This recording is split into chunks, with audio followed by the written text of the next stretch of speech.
Hello, bonjour, buenas tardes, ni hao. It's Tom Mullen here, waiting for people to get online. What we're doing is we're having a virtual en premiere tasting. And the reason we're doing that, I shall explain. This is the first time I've used Instagram Live. So let's just see who's joining. Okay, we have people from New York coming along, and some more people coming along. I see from Spain, from Pakistan. Ah, fantastic. This is great. So, wonderful to have you all here. This is going to be an international gathering. It's only 30 minutes, so I'll keep it to the point, okay? But the reason we're doing this is because the En Primeur, every year in Bordeaux, is a big event.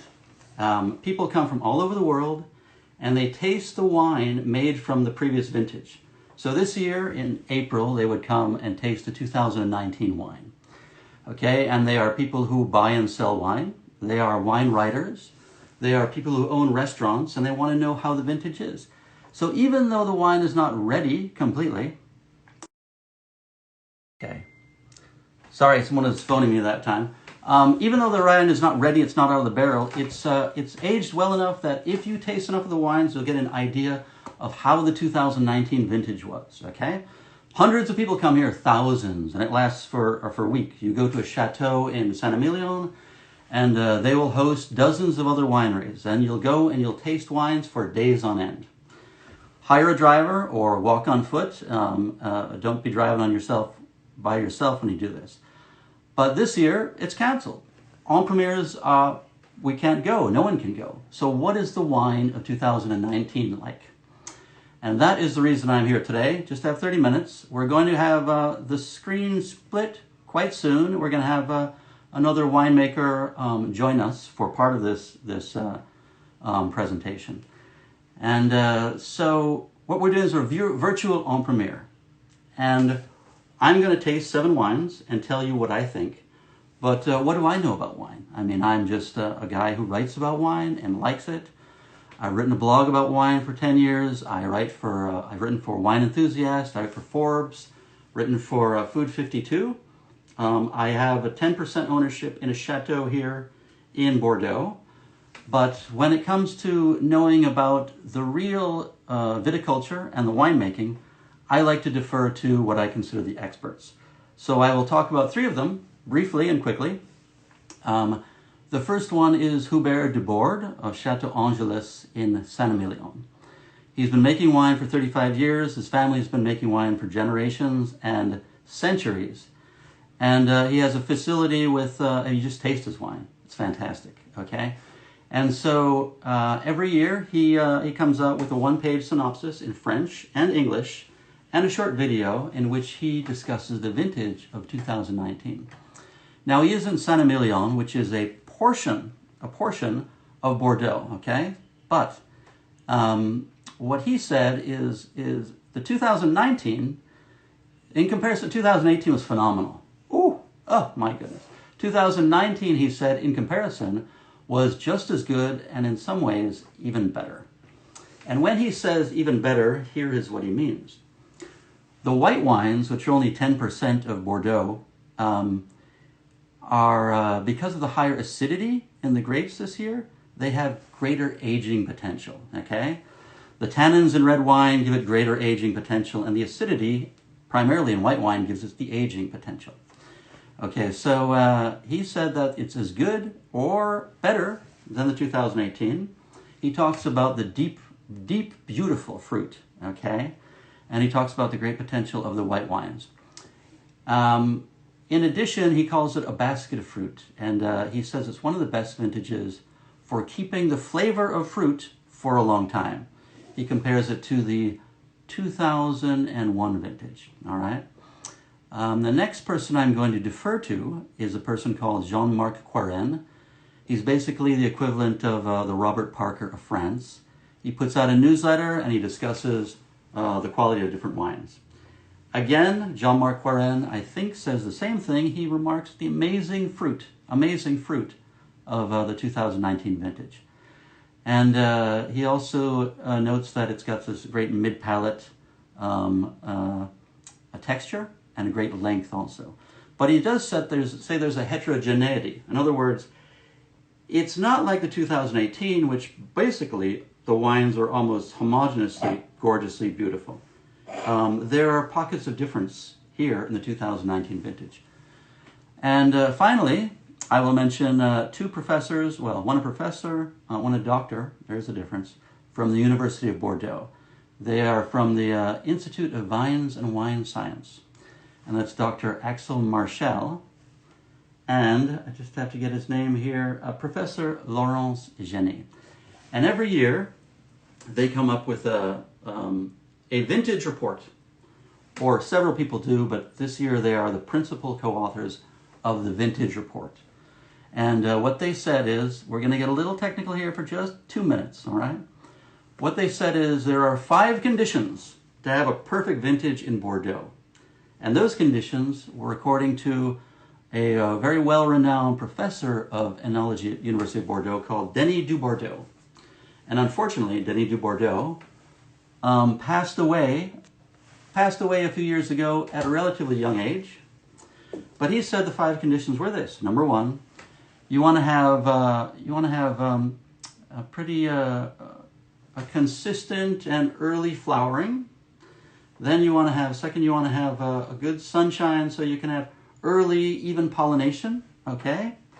And then you want to have sunshine, hydric stress, so that the vines stop growing about the time that the grapes start changing color, all right? Number 4, plenty of sunshine, lots of sunshine, so the photosynthesis, the grapes can grow and get to their size and maturity. And number 5, you want to have it so that it doesn't have to be hot, but warm weather and dry weather for harvest. So you don't get dilution in the grapes, you don't get rot. And they said that of those 5 conditions, 4 of them were met in 2019. So, just one little bit more technical, and then we're going to get tasting. January, February, March, cool, dry. April, mid-April, lovely spring weather. End of April, some rain. May, the coldest, 4th coldest May in 30 years. June until June 15th continued being cold, and then the middle of June, the Sahara warm winds from North Africa come to the Gironde, come to Aquitaine, and full-on summer, okay? So July is the 3rd sunniest summer, July, in 30 years. August varies, September and October, Indian summer, beautiful for harvest, okay? So according to the academics, the four of those 5 conditions were met. And according to an expert winemaker, and according to a very renowned wine journalist, they said it was a great year. So what do I think? Well, we're going to taste some wine. I have 7 bottles here. One of it is white, and after I taste the white, we're going to go to the red. And at that point, I'm going to split the screen, and we're going to bring on Laetitia Ospontour, whose family has a winery in Le Sac-Saint-Emilion, okay? So we're going to start off with Château Jean-Faux, okay? Château Jean-Faux, and this is basically, it's backward, I know, but you can just imagine, you can read it backwards, you can do it. Château Jean-Faux is located south of the Dordogne River, 25 minutes southeast of Saint-Emilion. And their reds are classically for the right bank, 80% Merlot, 20% Cabernet Franc. And their whites are classic for Entre deux Mers, which is south of the Dordogne River, 80% Sauvignon Blanc and 20% Semillon. Okay, so let's taste this baby. Okay. Ooh, nice and cool. Oh, sound nice? Okay. If you have a glass at home, cheers. Let's give a nice hit of the aroma before we tuck into this boy. Beautiful, nice, round sweetness. Also, you have those tropical aromas. Somewhat subdued, however. So let's really shake this up, and then let's have a taste.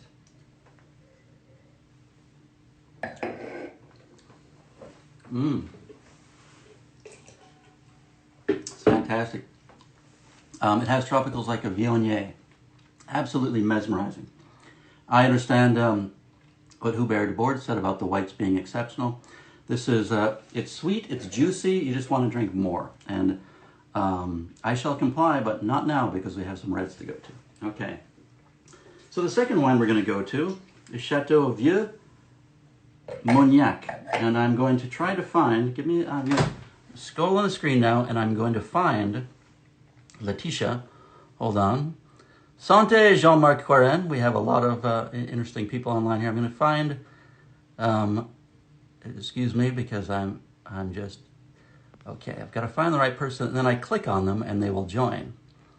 So I'm looking for Hello Wine. I know you're here somewhere. Is that you? Yes. Wait. Hello Wine. Okay. Report comment. I think we just hide live. Hello Wine. We go live. So I think Letitia is going to join us. We're just waiting. Okay. Meanwhile, I'm going to pour her. Letitia. Hi. Bonjour Tom. Oui. Bonsoir. Ça va bien? Very good. Nice Very weather. good. Yes. Merci beaucoup for Yes. votre participation. Okay, I'm going to take a little hit of your wine. This is the 2019 Bordeaux Superior. Absolutely. And I believe it's an 80-15-5 blend of Merlot, Cabernet Franc, and Cabernet Sauvignon, correct? Yes, that's the one. Okay. Yeah. So why don't you tell me a little bit about your winery, about the vintage of 2019. Yes, okay. So the winery is close to Lussac, as you said. We are on a clay and limestone soil, and indeed a majority of Merlot. And we have always worked on an organic way. It means that we have never used any weed killers ever.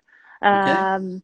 And the thing is, the picking is by hand also, and I'm very lucky because I'm the 5th generation on that vineyard, and we have always sold everything direct. So it's like a family story. We know each customers, we know each vines almost. We can call them with a name, and we produce wine. The have helped. I mean, the cellar is a small part of it, but the job is outside. Right. Well, the wine is beautiful, very silky. I understand what Jean-Marc Quarin said, and also what Hubert de Boord said about the basket of fruit, the deep fruit. Yeah, absolutely. And I think that's that comes from the Cabernet Sauvignon. Oh, we're losing you a little bit. Yes, okay. I can hear you. Okay. There we can go. You see me? We're back. Yes, okay. I can. Anyway, it's beautiful. And yes. Tell us a little bit about the vintage. Yeah, the vintage. In fact, we had it was a good year, but complicated because of very, very low yield, so highly concentrated. And we had frost. We had frost at the end of April, just before, I don't know the word in English actually. How do you say les saints de glace, you know? How do you say that? What is that again? It's, the saint. I'm going to reveal how poor my French is.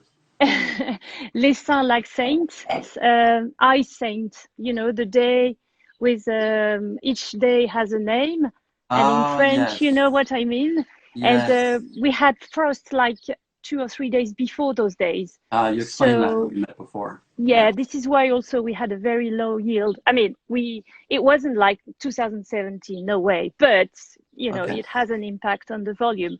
And then I must say, a very, as you said, May was quite cool and wet.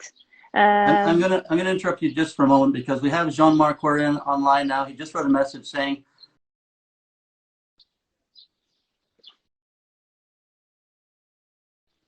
I just keep hanging up on her. Yes, go ahead. She hasn't learned how to use Instagram. Okay. So you were saying Jean-Marc Quarin? Jean-Marc Quarin is Château Vieux Mougnac. Château Vieux Mougnac. In Saint-Emilion. Yes, M-O-U-G-N-A-C. Yes. G, sorry, I always get it wrong. Oh, that's okay. So yes, and I was saying also that the summer was very hot.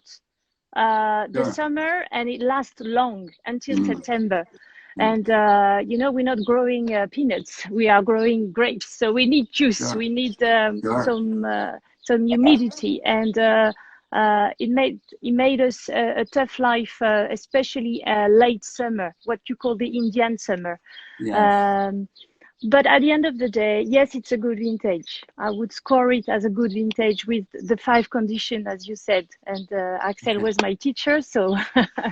Your previous assistant, Colleen, who is now working in England or living in Yes, England as an au pair, yes, she got online and she just made a note that your chateau is near Lussac in Aquitaine. Okay. yes, exactly, So exactly. she's helping you out even from London. Yes, definitely. Yes. Sorry to interrupt. Yeah. Salut, Colline. So yes, indeed, it's a good year, but low yield, very Okay. low yield. Okay. And that's about it. But as you know, that's when you know how the wine grower knows how to work. It's Yeah. when it's tough, when nature is making us having the good decision, being Yeah. brave, and a good year is a good year. I Yeah. mean, you Yeah. know, it's at the end of the day, there's not a lot to do, but a year like that is interesting. The challenge is good for you. Well, Yeah, yeah. anyway, you're making some great wine. I just want also to mention to people, these wines are from Chateau that may not be well known or very big within Bordeaux. And one of the reasons I did that is simply because we get a nice cross section. Mhm. The other reason is it's practicality. To get these samples, usually I could drive there, but I can't do that anymore. I did drive to two Chateaux, and in order to drive there, in order to leave my confidence, I have to fill out this piece of paper. I have to write down that I'm going for work. I have to date it and sign it in case the gendarmes stop me. And I have to say that I'm going because I'm writing about wine, because wine is very important for the industry of France. Je suis écrivain de vin, monsieur, mademoiselle gendarme, and les Américains avaient un grand intérêt du vin, Yeah, du yeah, vin yeah. français. And normally you should have this form and your order form, both. Two And the older documents. form, Yeah. oh no, so, s'il vous plaît, the bureaucracy. But But we people found a are, solution. yes. And then other people sent me wine. And then I think through you, a friend of yours and I met in a parking lot and we did a handoff. Yeah, And because she's a because nurse and so it she felt can like it felt travel. like a drug deal. Yeah. I mean, it's completely legitimate, but because there's no one around, you feel like you're doing something Yeah, wrong. I had to give you a car color and the type of car and Yeah, yeah. And we passed, no, shaking hands, just grab the bottle and merci beaucoup, and that was it. yeah, no, she opened the booth and that's it Okay. without talking. Yeah, exactly. Okay, Letitia, that was fantastic. I've got Merci, Tom. 10 minutes left, and I'm going to taste several more wines. Okay, merci beaucoup. Bye. Thank Au you. Bye revoir. bye. Ciao.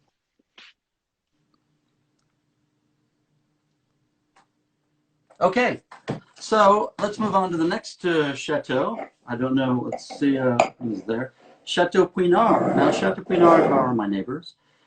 Irish family, they own some alcohol stores and in London. They bought the chateau in 2016. They make wine which I think is extremely well made. Um, this wine, they gave me several samples yesterday. We're just trying one.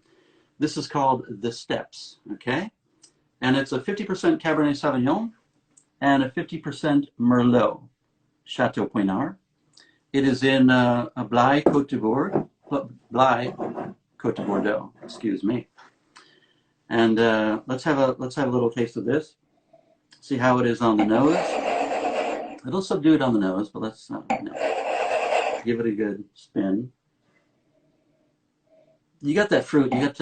I'm getting some great raspberries, yeah, and also a little bit of texture, almost as if you're taking like a lime wafer. So on the nose, it's opening up nicely. And let's have a taste of this baby. Mmm. Mmm. Beautiful. You got that beautiful red fruit, but you've also got that elegant tannic spine from the Cabernet Sauvignon. So it's a 50-50 blend. So it has the marriage of both the open fruit of the Merlot and the more closed but focused tannins of the Cabernet Sauvignon. Lovely wine. Okay. Next one we're going to touch. Next one we're going to taste is actually, I can't do this when I write because of conflict of interest, but I have a 10% stake in this wine. It is Étalon Rouge. It used to be owned by Gérard Depardieu, the actor, and then by Terry Biche, the painter who does paintings of wildlife for the Prince of Monaco. We once got invited there, and that's another story. And this is 100% Cabernet Sauvignon, and it grows about 10 minutes from here in Blaye. And it's hand-picked, basket-pressed, natural yeast fermented. It is fined using egg whites. It is non-filtered, and it is fermented in oak. And I'm not going to open this bottle because I have the Chantillon that Clarissa Schaefer, who is one of the 10 members of Étalon Rouge, made me this afternoon. And she blended this from 17 different barrels. Ooh, okay, we have some beautiful spice here. Nice. Okay, and that's, you know, the Cabernet Sauvignon. That's got the tannic backbone. It's got the spice also. Nice on the nose.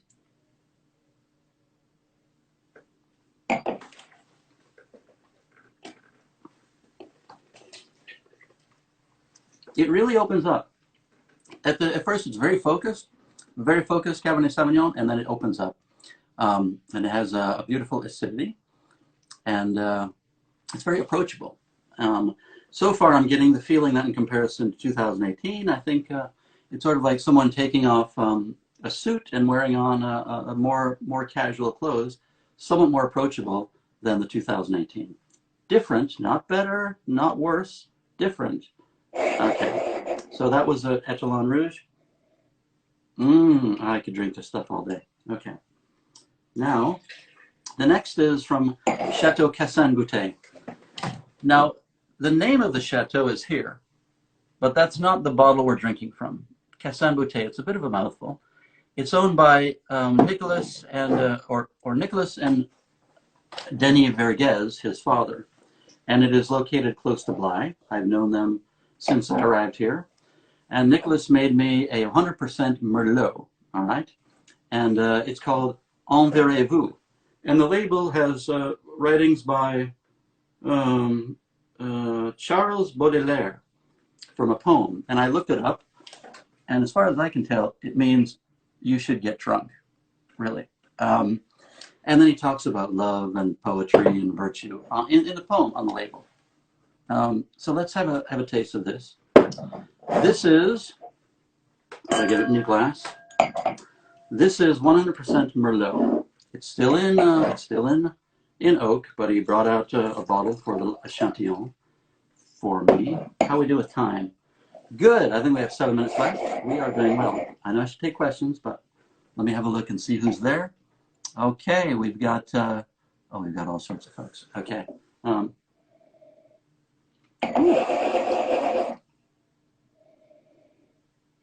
Very generous open nose, really.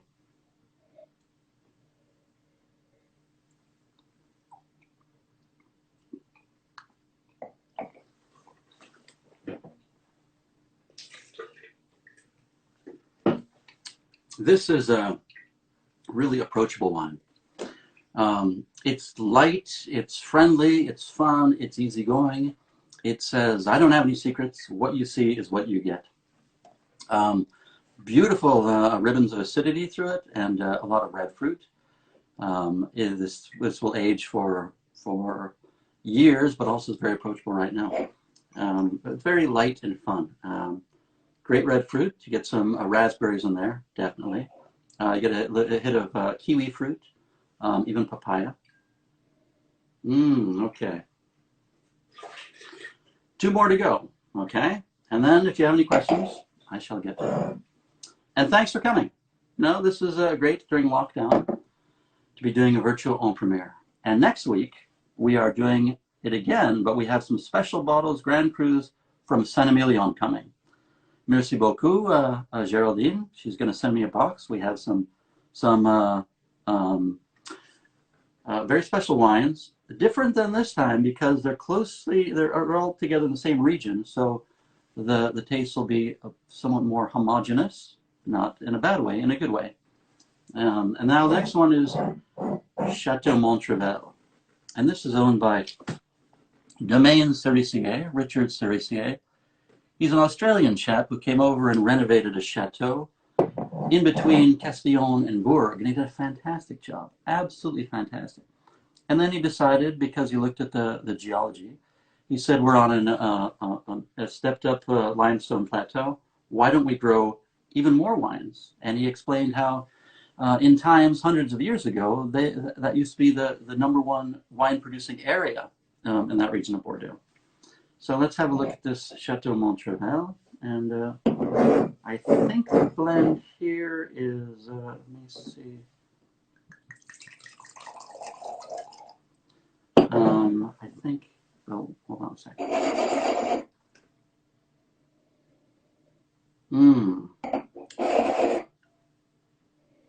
Oh, we got some spice there. So we got the Cabernet Sauvignon in here. I'll have to find the technical sheet and find out what it is. Hold on a second. It's oh, I think this may be exclusively Merlot, which is interesting. So the backbone and spine we're getting that is from the oak, yeah, from being in the barrique.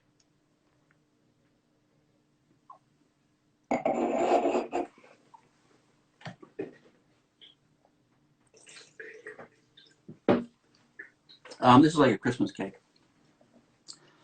All these different layers going on.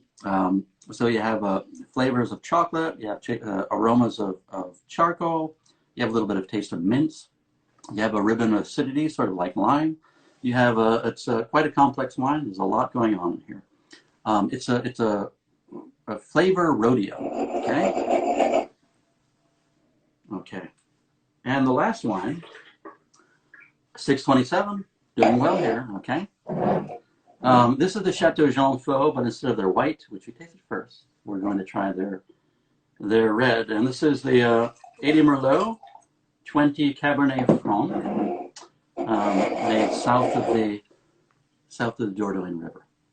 And that chateau has existed for, I think, 500 years, although the new owners just had it for 18 years.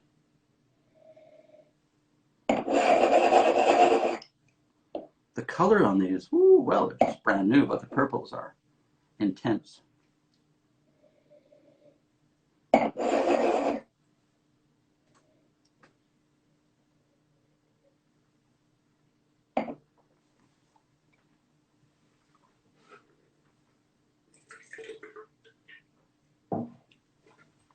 Very relaxed, beautifully balanced. This is what I want to steak. It's got all sorts of fruit. You got the blackberries, you got black cherries, you got raspberries in there. You got a little bit of cumin and spice. This is, you want to have this with a steak, okay? In fact, I may just barbecue after this. We'll see. Okay, so that's the tasting. So what is my evaluation? I think this. I agree with both Hubert de Borde and Jean-Marc Corin, and also the fellows from the University of Bordeaux. This is an excellent vintage with beautiful fruit.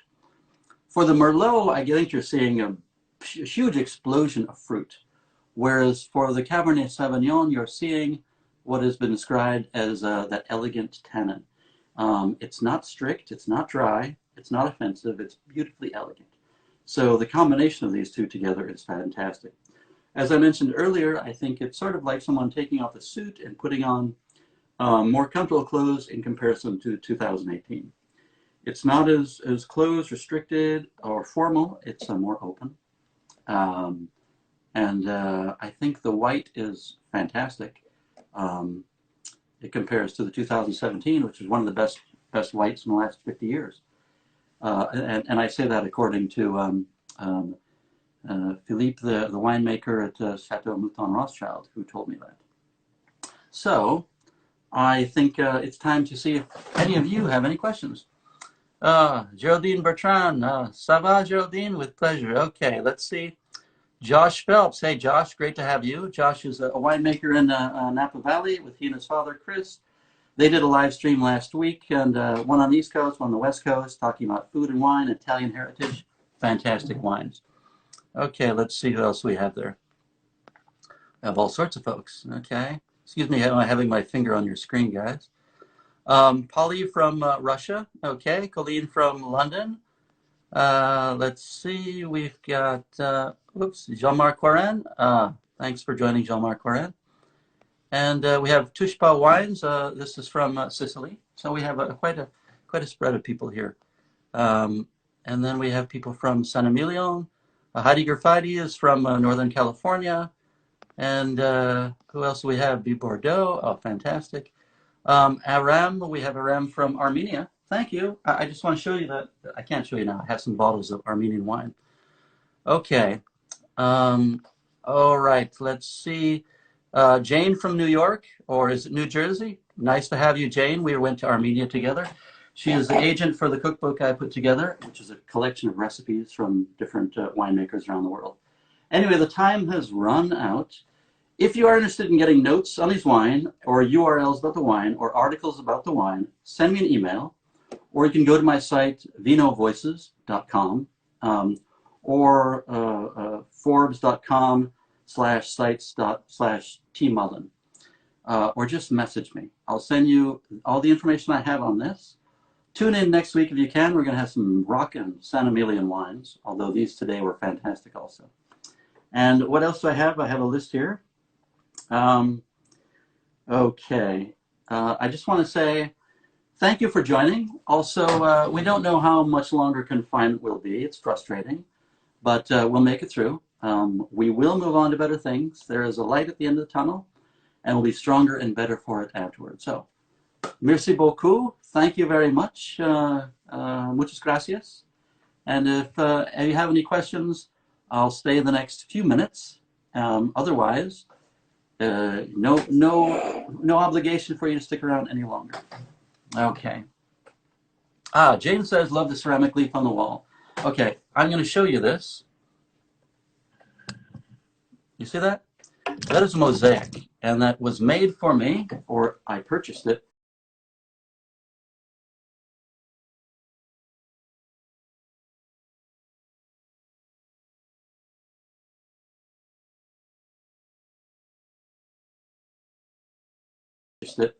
From an artist who lives down the road called Emily Baudrais. She studied mosaic making in Friuli in Italy at the best school there is.